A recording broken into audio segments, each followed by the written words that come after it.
sejahtera untuk kita semua yang hadir pada hari ini. Rabu 5 Desember 2024 bertempat di Universitas Siliwangi dalam kegiatan debat bahasa Indonesia dengan mosi pendidikan online lebih efektif daripada pendidikan tatap muka. Sebelumnya terima kasih kepada teman-teman dan juga Bunda Weli, Nora Sabtadireja, SPD MPD yang telah menyempatkan kepada kita untuk melakukan debat tugas UAS pada kali ini, dan juga teman-teman yang saya banggakan, terima kasih atas partisipasinya dalam kegiatan debat kali ini.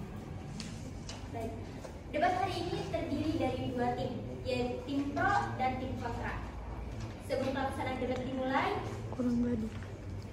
silakan untuk setiap tim memperkenalkan diri selama 1 menit, dapat diwakilkan pada pembicara satu atau tiap peserta dalam tim untuk memperkenalkan diri.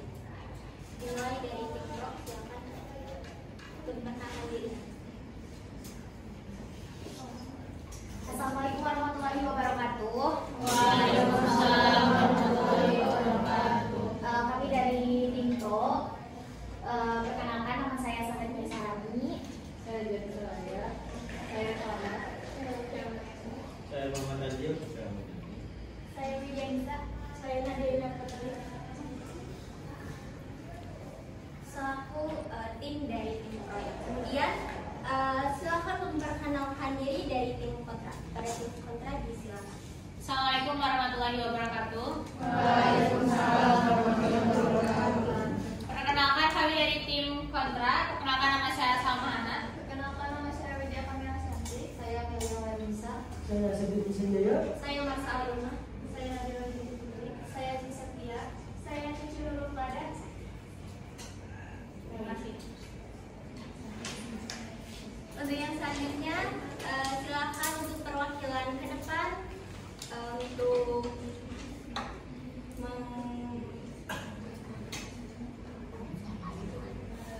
spin point untuk pertama berbicara.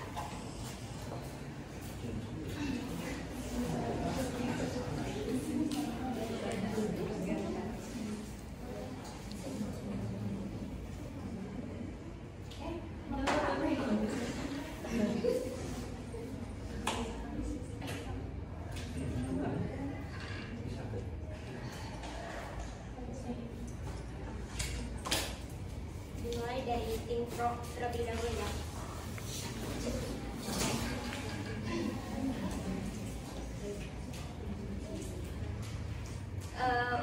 Untuk penyampaian pernyataan topik, setiap tim menyampaikan argumentasinya terhadap pernyataan topik selama 2 menit.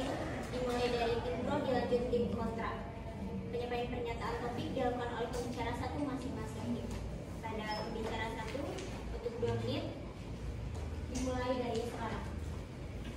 Baik, terima kasih kepada moderator yang telah memberikan kesempatan kepada saya untuk menyampaikan mus.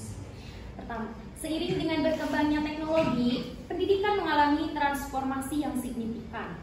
Metode pembelajaran tradisional yang mengandalkan tatap muka di ruang kelas mulai dilengkapi, bahkan digantikan oleh pembelajaran online. Hal ini didorong oleh kemajuan internet, ketersediaan perangkat digital, dan kebutuhan untuk menyediakan akses pendidikan yang lebih luas. Dalam beberapa tahun terakhir, terutama selama pandemi COVID-19, pembelajaran online menjadi solusi utama untuk menjaga keberlangsungan proses pendidikan. Pengalaman tersebut membuka peluang untuk mengevaluasi keefektifan pembelajaran online dibandingkan dengan metode tatap muka. Pembelajaran online memiliki sejumlah keunggulan seperti fleksibilitas waktu dan tempat, penghematan biaya, akses yang lebih luas ke sumber belajar global, serta kemampuan untuk dipersonalisasi sesuai kebutuhan siswa. Selain itu, model ini dinilai dengan lebih relevan untuk mempersiapkan generasi muda menghadapi era digital yang menuntut literasi teknologi dan kemampuan adaptasi yang tinggi. Izin menambahkan, dari para ahli menyebutkan bahwa dalam bukunya BTS mengatakan bahwa pembelajaran online memberikan fleksibilitas yang memungkinkan siswa untuk belajar sesuai jadwal yang mereka sendiri dan bermanfaat bagi individu yang memiliki komitmen yang lain seperti pekerjaan atau keluarga. Menurutnya, fleksibilitas ini membantu meningkatkan aksesibilitas pendidikan bagi berbagai kalangan yang sebelumnya sulit menjangkau pendidikan formal.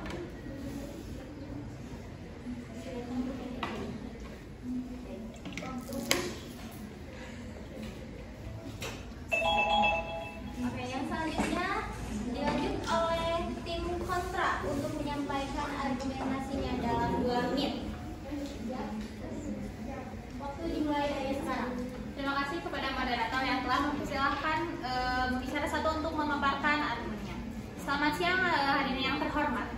Pada kesempatan kali ini saya akan memaparkan argumen yang menentang klaim bahwa pendidikan online lebih efektif dibanding dengan pendidikan tatap muka. Meskipun pendidikan online memiliki kelebihan, terdapat banyak aspek penting yang pendidikan tatap muka yang tidak dapat diabaikan.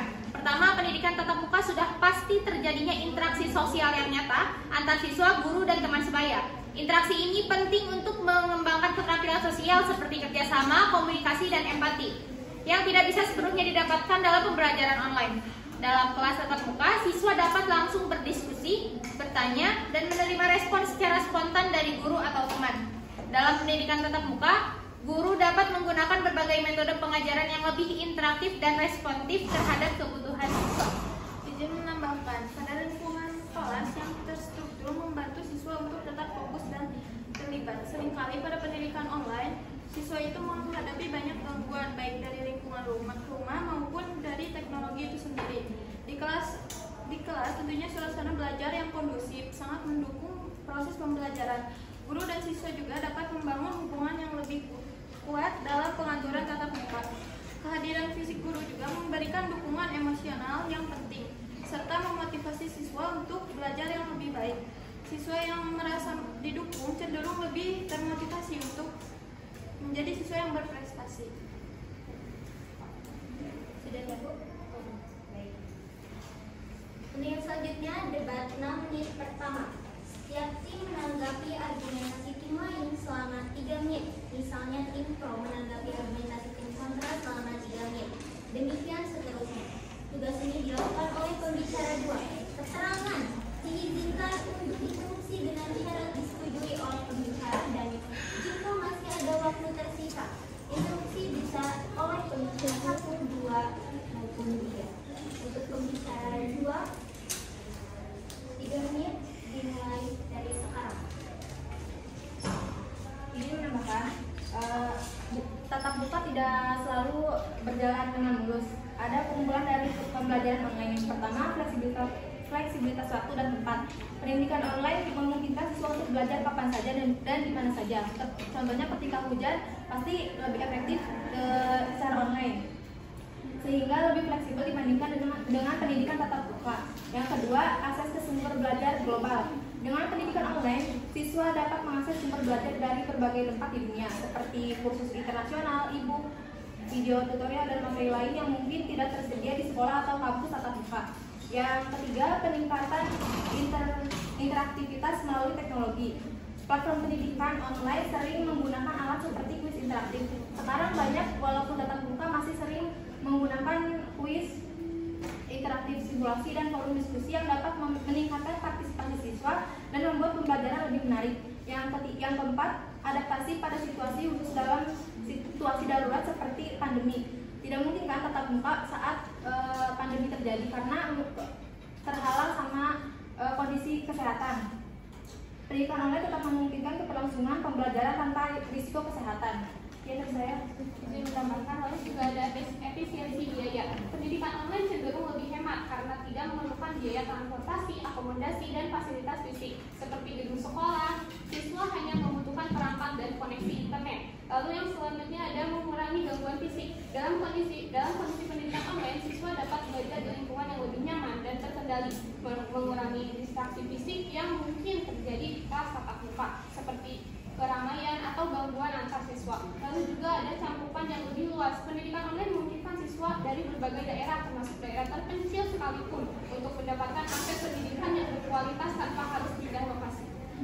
Izin menambahkan, maka dari itu pembelajaran daring ini atau online dianggap dapat menghemat energi dan menghemat pengeluaran biaya dibandingkan dengan siswa belajar secara luring. Dari situlah kita bisa mengukur pembelajaran secara daring ini hingga bisa meningkatkan kemandirian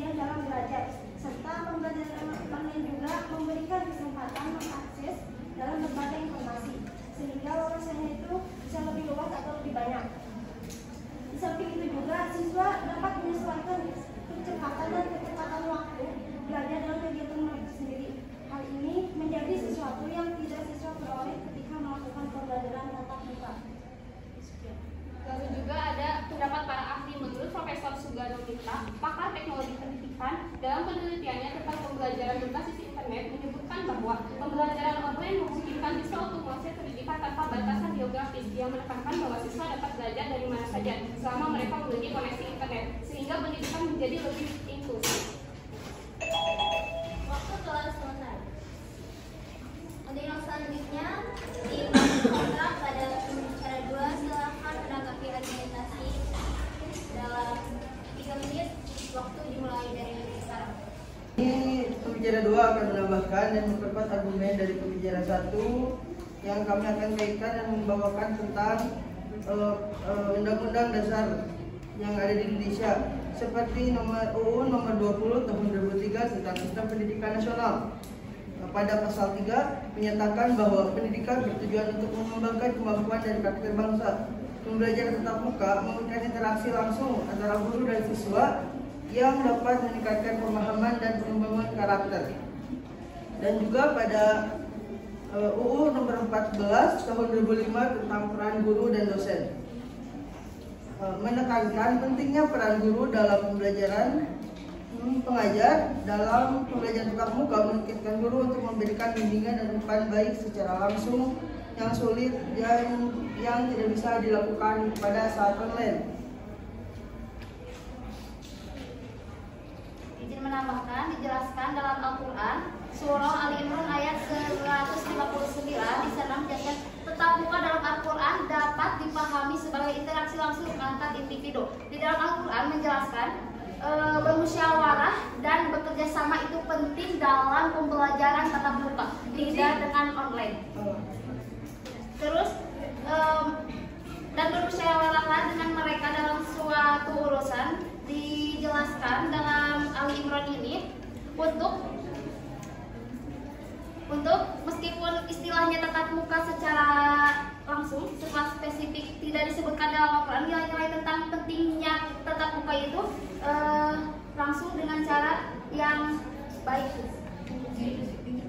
Izin menambahkan juga, banyak hadis yang menekankan pentingnya mencari ilmu dan belajar bersama yang bisa diartikan sebagai bentuk dari interaksi langsung atau tatap muka antara guru dan siswa, seperti hadis yang diriwayatkan oleh Bukhari dan Muslim tentang keutamaan belajar. Terus juga ada hadis yang diriwayatkan oleh Muslim tentang berkumpul untuk belajar. Nah, hadis tersebut menekankan pentingnya berkumpul untuk belajar bersama dalam suatu tempat yang bisa diartikan sebagai suatu bentuk tatap muka. Izin menambahkan juga ada mata pelajaran gitu yang berhubungan dengan tatap muka, tentunya seperti olahraga. Apakah bisa dalam online? Tentunya tidak bisa karena itu istilahnya itu harus ada fisik. Itu sih kan masih ada pembelajaran olahraga masih ada materinya, tidak selalu kan di lapangan, jadi masih bisa dong. Instruksi, tidak semua orang meyakini bahwa meyakini Al-Quran dan hadis karena tidak semua orang adalah muslim. Lalu juga apakah undang-undang Baik. Sepertinya sekarang sudah mulai panas ya teman-teman.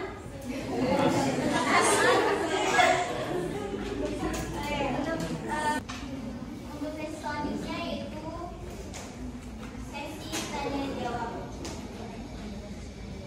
Nah, sesi ini diberikan waktu 2 menit untuk tiap tim bertanya dan menjawab. Dimulai dari tim pro, dimulai dari sekarang.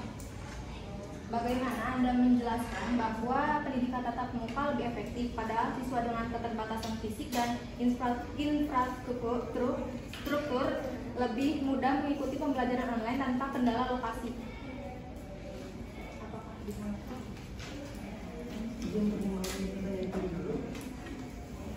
Izin menanggapi mungkin untuk lokasi kan tidak semua lokasi Indonesia itu isinya yang baik dan mohon diulangi pertanyaannya. Bagaimana Anda menjelaskan bahwa pendidikan tatap muka lebih efektif padahal siswa dengan keterbatasan fisik dan kurang infrastruktur lebih mudah mengikuti pembelajaran online tanpa kendala lokasi atau kesehatan? Instruksi, apakah benar seperti itu? Karena menurut saya tatap muka itu lebih efektif karena apabila dalam jaringan, dalam internet itu wilayah Indonesia itu berbeda-beda, ada yang susah sinyal dan juga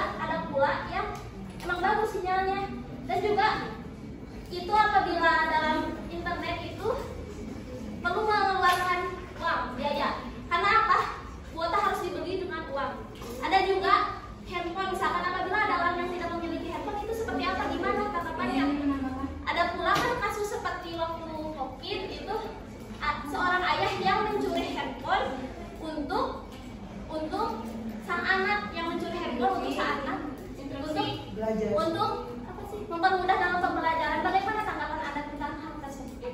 Di sini kan kami bertanya, bagaimana Anda menjelaskan argumen Anda yang tadi mengenai itu, tapi mengapa Anda bertanya kembali, padahal ini bukan sekiranya jawab untuk kelompok kami. Oh iya, maksud saya itu gitu. Ya tadi kan dijelaskan internet, yang buatnya itu internet dalam internet. Kan ada keterbatasan fisik dan infrastruktur. Bagaimana kalian bisa menjamin efektif? Itu berakhir. Tepuk tangan untuk semuanya.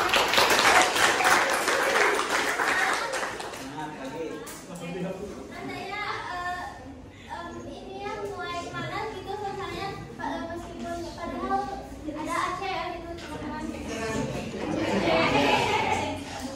Ya selanjutnya silakan kepada tim kontra untuk pertanyakan kepada tim pro.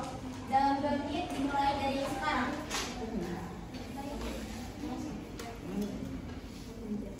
Izin bertanya, tadi kalian mengeluarkan pendapat menurut Profesor siapa? Profesor tadi yang tadi disebutkan. Iya, beliau berkata bahwa pembelajaran dapat dimanapun dan kapanpun selama ada internet. Terus bagaimana dengan wilayah yang susah dalam internet itu, yang terpencil dalam pedesaan? Bagaimana tanggapan Anda dalam hal tersebut?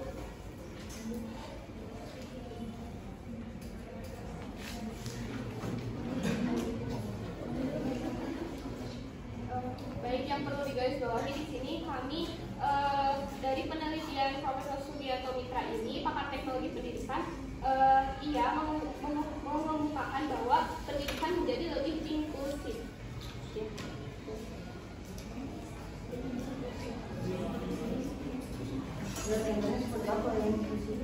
Ya, yang tadi disebutkan seperti adanya keterbatasan infrastruktur ataupun adanya kekurangan fisik.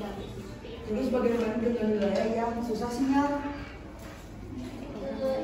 Bahkan yang keterbatasan fisik, saya sering mendengar bahwa banyak orang yang memiliki keterbatasan fisik memaksakan untuk belajar tatap muka. Saya juga pernah melihat beberapa orang mahasiswa di Universitas Siliwangi yang memiliki kekurangan dalam hal fisik, tapi beliau tetap memaksakan dalam keadaan tatap muka. Justru tadi pertanyaannya tidak semua yang keterbatasan fisik memiliki rasa yang sama, rasa kepercayaan diri yang sama, karena mungkin yang tidak bisa tatap muka mempunyai rasa kepercayaan dirinya itu yang berbeda, yang tidak tinggi seperti yang izin menambahkan tadi Mungkin dengan adanya pembelajaran online lebih memudahkan untuk orang yang disabilitas belajar. Kembali semuanya.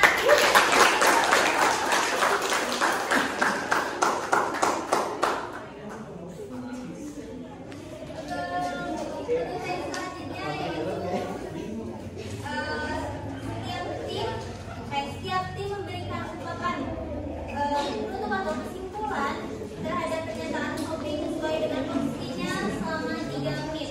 Nah, tugas ini dilakukan oleh pembicara 3 dimulai dari tim pro terlebih dahulu untuk 3 menit dimulai dari sekarang. Baik, fleksibilitas dan lebih efektif daripada tatap muka. Fleksibilitas pembelajaran itu lebih efektif dari tatap muka karena melesatnya bidang teknologi yang memadai fleksibilitas waktu dan tempat. Peningkatan ini bisa kita rasakan jauh lebih baik pada hari ini dengan adanya kemajuan internet dan jaringan infrastruktur internetan yang lain, seperti sudah banyak tower-tower internet yang dibangun di pegunungan, pedesaan, pemukiman kecil, hingga akhirnya bisa membuat kita dapat mengakses internet dan melakukan pembelajaran melalui secara daring. Dan teknologi juga lebih menarik untuk dipelajari, banyak hal yang bisa kita eksplor lebih jauh dengan internet dan pembelajaran daring. Izin menambahkan, pembelajaran online cenderung lebih hemat daripada tatap muka karena tidak perlu mengeluarkan ongkos untuk menuju tempat pembelajaran. Lalu cakupan lebih luas sampai tempat terkecil seperti ke pelosok karena sekarang tower-tower sudah banyak berada di perkampungan. Selanjutnya siswa dapat menyesuaikan kecepatan dan kecepatan belajar. Sekian. Izin menambahkan terkait yang tadi dibilang oleh pembicara 3 yang disampaikan oleh pembicara 3 terkait jaringan yang susah. Sekarang banyak program pemerintah yang mengadakan wifi gratis di ruang publik atau di daerah terpencil sekalipun, dan waktu pandemi juga ada kuota gratis dari pemerintah yang diberikan kepada masyarakat yang ada di seluruh Indonesia. Instruksi, apakah sudah menyeluruh dalam setiap pemerintahan, perkampungan, pedesaan sampai ke titik pelabuhan? Apakah sudah terseluruh ada wifi gratis? Di sini kami tidak bisa menjamin atau di sini kami tidak bisa memastikan ada atau tidak ada. Tetapi setidaknya pemerintah sudah bisa membantu Mengadakan program dan membantu untuk menyediakan sarana-prasarana agar belajar online itu tidak terhambat atau tidak terhalang oleh apapun itu, jaringan ataupun kuota ataupun apapun itu, karena bahkan ada juga yang waktu itu laptop atau HP gratis juga diberikan seperti itu. Terakhir, untuk yang selanjutnya silahkan kepada tim kontra untuk memaparkan kesimpulan maupun penutup untuk bicara 3 dalam 3 menit dimulai dari sekarang. Jadi dari argumen yang telah disampaikan oleh pembicara 1 dan pembicara 2, kami sebagai tim kontra menegaskan bahwa pembelajaran offline atau tatap muka memiliki keunggulan yang lebih relevan untuk memastikan pemerataan dan kualitas pendidikan yang optimal. Karena ketika siswa menghadapi materi yang kompleks atau membutuhkan praktik langsung seperti sains dengan eksperimen lab atau seni dengan keterampilan manual atau contohnya seperti kegiatan debat, jauh lebih efektif diajarkan secara tatap muka. Karena pembelajaran online sering terbatas dalam hal praktik langsung dan hanya bergantung pada teori atau penjelasan. Izin menambahkan bahwa pembelajaran tatap muka juga memiliki manfaat yang sangat penting dalam membangun pemahaman akademik, keterampilan sosial, serta membentukkan karakter siswa. Dengan pengawasan langsung, interaksi aktif dalam pembelajaran kondusif, pembelajaran tatap muka tetap menjadi metode yang sangat relevan dalam mendukung pencapaian tujuan pendidikan. Izin menambahkan, tadi sesuai yang pemateri ketiga dari tim pro itu menyampaikan bahwa sudah bisa, bahwa pemerintah sudah memberikan internet, sudah bisa. Internet itu sudah ada di pegunungan, pedesaan dan lain-lain. Apakah opini Anda itu benar? Karena menurut saya tidak pernah. Saya juga bukan dari wilayah pegunungan ataupun pelosok, tapi saya sering memiliki gangguan internet. Dan juga saya akan tadi menyanggah dari kuota dan wifi gratis. Saya tidak pernah kok mendapatkan itu hal tersebut. Instruksi berarti di Anda uang untuk itunya dikorupsi oleh pemerintah setempat. Karena waktu saya sekolah SMK, saya dibagikan kartu Telkomsel dan di sana sudah diisi kuota tiap bulannya. Ya. Karena instruksi lagi di sana menjamin pemerataan ya. Ada dari bagian pelosok timur yang pemerataan sekolahnya tidak memadai untuk datang ke sekolah, bahkan ruangannya roboh-roboh. Apakah itu bisa memadai untuk tatap muka lebih efektif?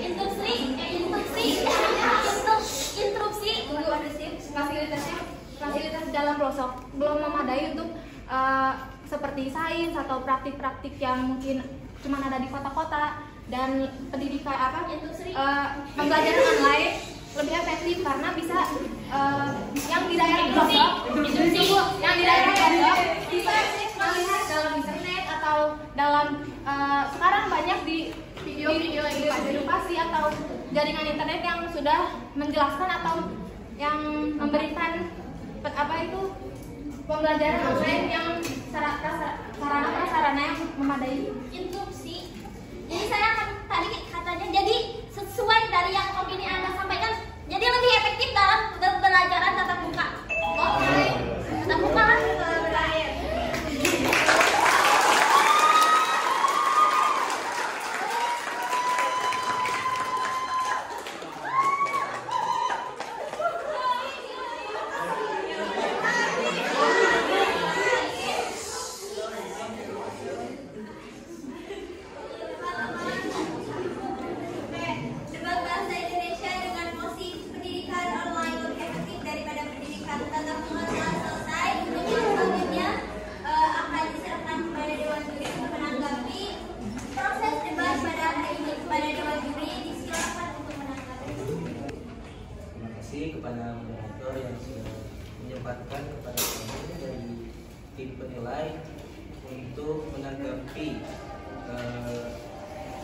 debat yang telah dilaksanakan. Mungkin untuk menanggapi akan dimulai dari juri pertama. Oke, mungkin saya di sini akan menilai dari pembicaraan yang teman-teman tadi bicarakan ya. Nah, dari tim pro ini tadi ada terganggunya pembicara yang menjadikan penyebut kata menjadi tidak jelas dan juga terburu-buru dalam menyampaikan argumennya. Dan juga mungkin dari pembicara satu tadi ada juga mungkin yang terpaku ke catatan, jadi tidak argumen jelas dan kurang jelas. Lalu dari tim kontra terlalu cepat untuk menyampaikan argumennya, jadi terburu-buru, argumen yang disampaikan itu tidak jelas karena terlalu cepat berbicara tadi. Dari tim kontra juga sudah memperkuat dalam undang-undang ya, tapi menurut saya dari agama mungkin tidak terlalu memperkuat ya, tapi dari undang-undang sudah bisa. Terima kasih. Kalau saya sendiri sih, saya juga sependapat dengan juri ke-1 ya. Juga tadi dari kedua tim pro dan kontra itu ada juga bahasa yang tidak baku ya, dan juga terpaku kepada teks. Sama sih seperti juri ke-1. Mungkin di sini saya akan berikan tanggapan. Yang pertama mendapatkan dari apa yang sudah juri pertama dan 3 sampaikan dalam perspektif penilaian bakat kuliah berbicara. Benar, tadi memang kita dalam debat ini dibatasi oleh waktu sehingga berbicaranya itu agak cepat yang menyebabkan penggunaan artikulasi penyebutan kata bahasanya itu kurang tepat, terburu-buru, lalu ada beberapa kata yang memang dalam penyebutannya itu tidak jelas. Setelah itu saya akan menilai dalam perspektif penilaian debat. Sebagaimana yang saya ketahui, di sini saya menilai dari tim pro dulu. Pada penyampaian argumen dari tim pro tidak bisa memperkuat argumen. Jadi dari pembicara 1, 2, dan 3 itu tidak konsisten. Bukan tidak tersusun, tapi penguatannya itu kurang karena kalian terlalu fokus pada apa yang disampaikan ataupun apa yang ditanyakan oleh tim kontra, sehingga dalam penguatannya itu kurang terlihat. Sedangkan dari tim kontra saya mulai juga dari juri 1, juri 2, dan 3 itu dari penyusunan argumen itu sudah bagus. Dari pembicara 1, 2, dan 3 itu secara terstruktur, dan juga dari tim kontra lebih bisa mempertahankan argumennya, tidak terpancing oleh emosi, tidak terpancing oleh lawan. Jadi mungkin di sini kami sebagai juri, karena ini adalah debat, tentunya harus ada pemenang. Begini kami memutuskan bahwa pemenang pada debat ini adalah tim kontra.